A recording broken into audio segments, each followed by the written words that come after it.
Welcome to the story. Don't forget to like, subscribe, and support me. In the not-too-distant future, memory was no longer a private sanctuary. With the advent of advanced neurotechnology, memories had become commodities, traded, altered, and even stolen. In this world, memories were not just recollections, they were tools, weapons, and in some cases, traps. Alex Remington was one of the few who truly understood the delicate balance between the mind and the memories it housed. As a memory repair technician, his job was to mend the fractures and erasures left behind by clumsy hands or malicious intentions. The morning sun filtered through the window of his small, cluttered office, casting a soft glow on the various pieces of equipment that lined the walls. Alex was a man in his mid-30s, with a calm demeanor and eyes that seemed to hold the weight of every memory he'd ever repaired. His reputation in the field was impeccable. He was known for being thorough, meticulous, and above all, discreet. At IT was this discretion that had brought him his latest client. The man had arrived unannounced, his face partially obscured by a wide-brimmed hat and dark sunglasses. He carried with him an air of desperation, a kind of urgency that Alex had seen before in those who had come to him on the brink of losing themselves. But there was something else in this man's demeanor, a layer of secrecy that set Alex on edge. "I need your help," the man had said, his voice low and hoarse. "I've lost something important." Alex studied him for a moment, noting the nervous tapping of the man's fingers against his leg. "What exactly have you lost?" The man hesitated, glancing around the room as if expecting someone to burst in at any moment. "A memory. It was taken from me, and I need it back." This was not an uncommon request. People often came to Alex after their memories had been altered, sometimes voluntarily, sometimes not. But there was something in the man's tone that suggested this case would be different. "What can you tell me about this memory?" Alex asked, leaning forward slightly. "It's complicated," the man replied, shifting uncomfortably in his seat. "All I know is that it's tied to something bigger. Something dangerous." Alex's curiosity was piqued, but he maintained his professional demeanor. "I can help you retrieve the memory, but I'll need more details." "What exactly are we dealing with here?" The man removed his sunglasses, revealing a pair of weary, bloodshot eyes. "I don't know the full extent of it. I was part of something, a project, I think. But they erased everything. I only remember bits and pieces, shadows of what once was. I need you to restore what's missing." Alex nodded slowly, his mind already beginning to assess the situation. Memory restoration was a delicate process, one that required precision and care. But there was also a moral aspect to it, a line that Alex had sworn never to cross. He could restore memories, but he could not change them, no matter what he discovered in the process. "All right," Alex said finally. "I'll need to run a few tests to see what we're dealing with. If there's something hidden in your memory, we'll find it." The man visibly relaxed, though the tension in his body never fully dissipated. He handed Alex a small data chip. "This contains all the information I have, scans, notes, everything. But be careful. If you dig too deep, they'll know."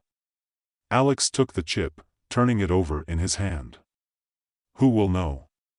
The man's eyes darted to the door, then back to Alex. "The ones who took my memory in the first place." With that ominous warning, the man stood and left the office as quickly as he had arrived, leaving Alex alone with his thoughts and the weight of the task ahead. Over the next few days, Alex delved into the data the man had provided. It was a jigsaw puzzle of fragmented memories, neural scans, and cryptic notes. The more Alex uncovered, the clearer it became that this was no ordinary case of memory loss. The man had indeed been part of a project, one that involved memory manipulation on a scale that Alex had never seen before. As he worked, Alex began to piece together the fragments, reconstructing the man's lost memories. What he found was both disturbing and intriguing. The project, known as Eclipse, was a government-sanctioned experiment aimed at controlling the population through memory alteration. Participants were implanted with false memories or had critical memories erased to manipulate their beliefs, actions, and even their identities. The man, it seemed, had been a whistleblower, someone who had tried to expose the project. But before he could reveal the truth, his memories were wiped clean, leaving him with only the vaguest recollections of his former life. As Alex delved deeper, he uncovered evidence that Eclipse was still active, its influence spreading like a shadow across society.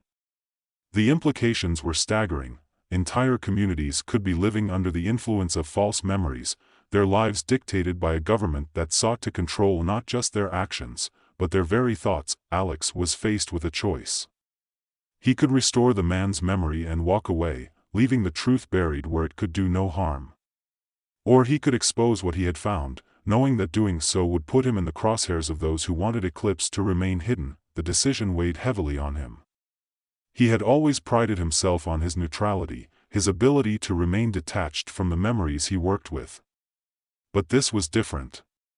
This was a threat to the very fabric of society, a manipulation of the truth that went against everything Alex believed. In the end, his conscience won out.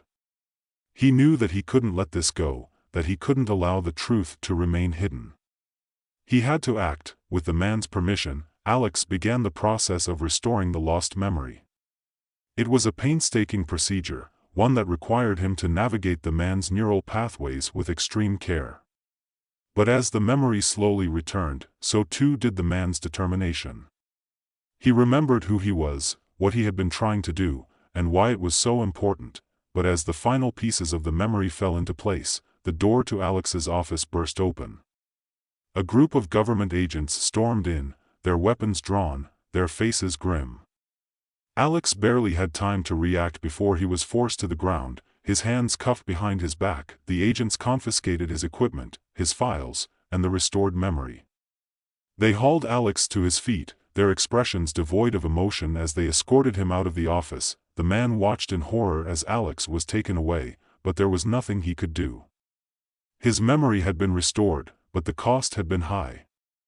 Alex had risked everything to uncover the truth, and now he would pay the price. In the days that followed, the man attempted to contact Alex, but his calls went unanswered.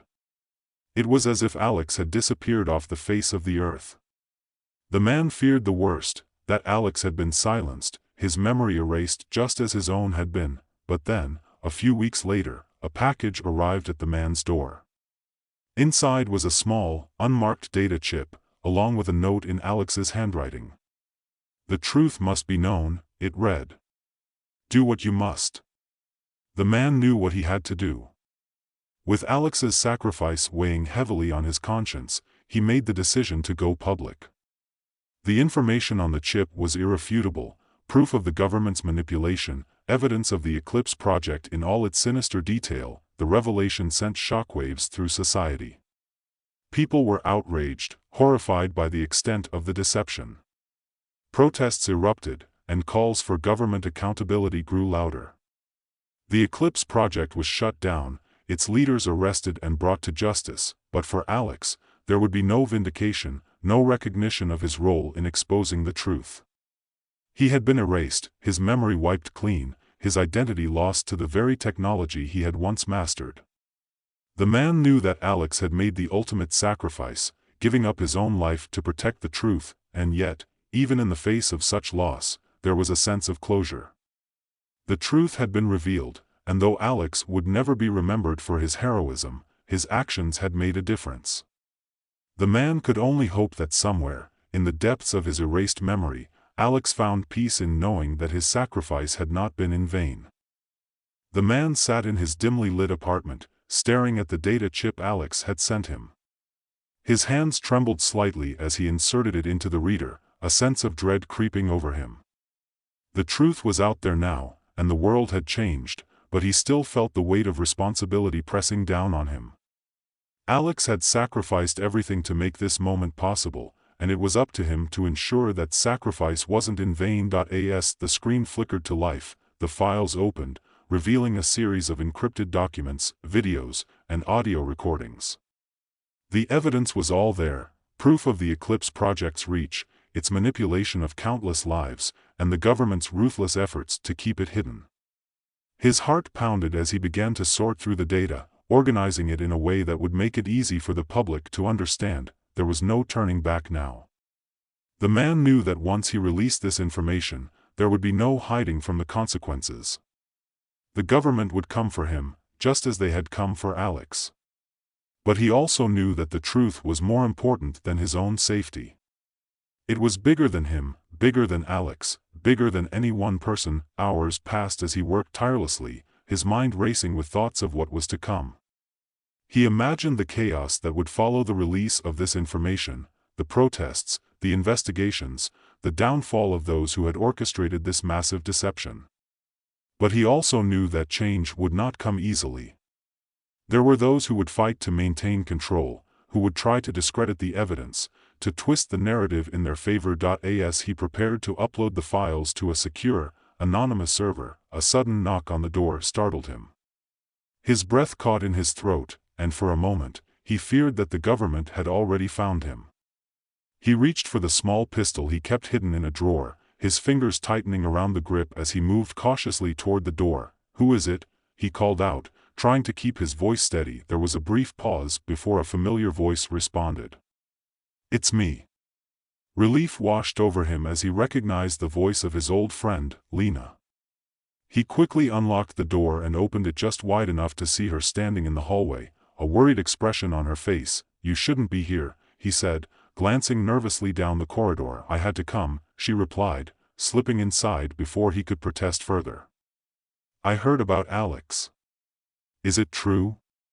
Is he really gone?" He closed the door behind her and nodded grimly. "They took him. Wiped his memory, just like they did to me. But he managed to get this to me before they did." He gestured to the data chip still inserted in the reader. Lena's eyes widened as she took in the sight of the files on the screen. "So it's all true?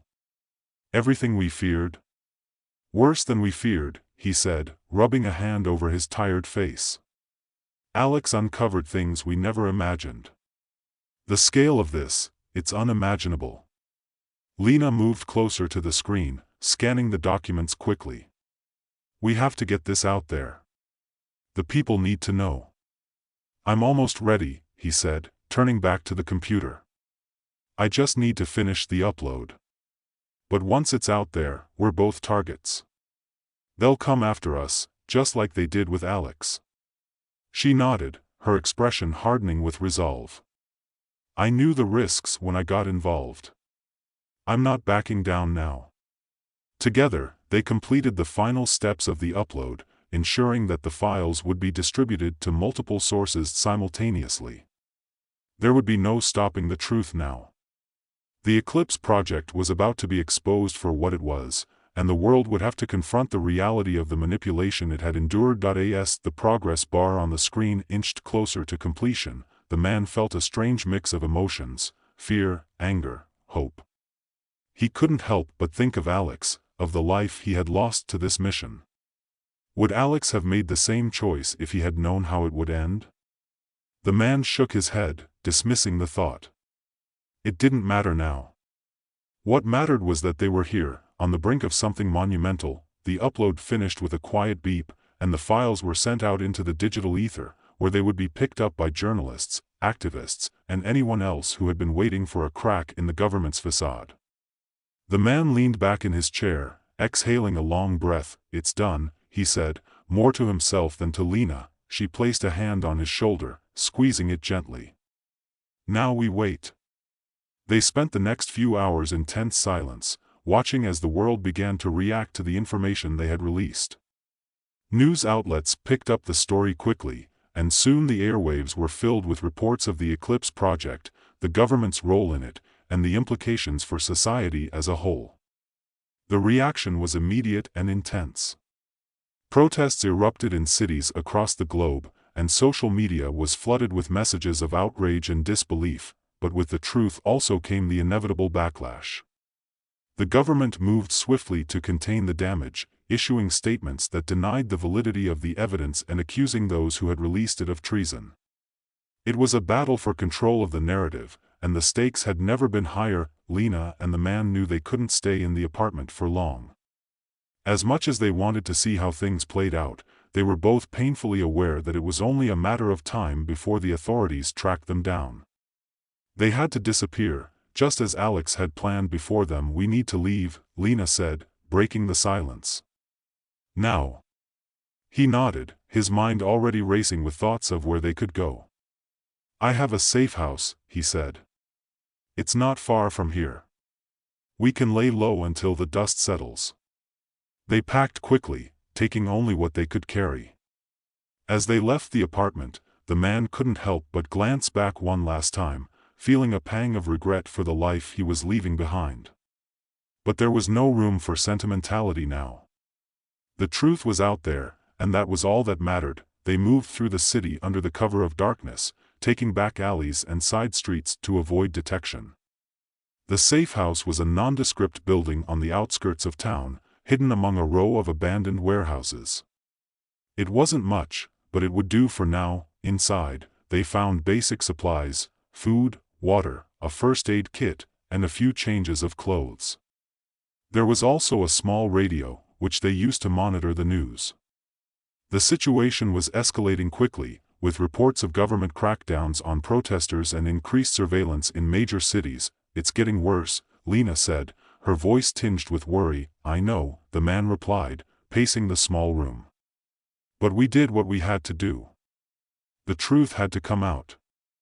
Lena nodded, though her expression remained troubled.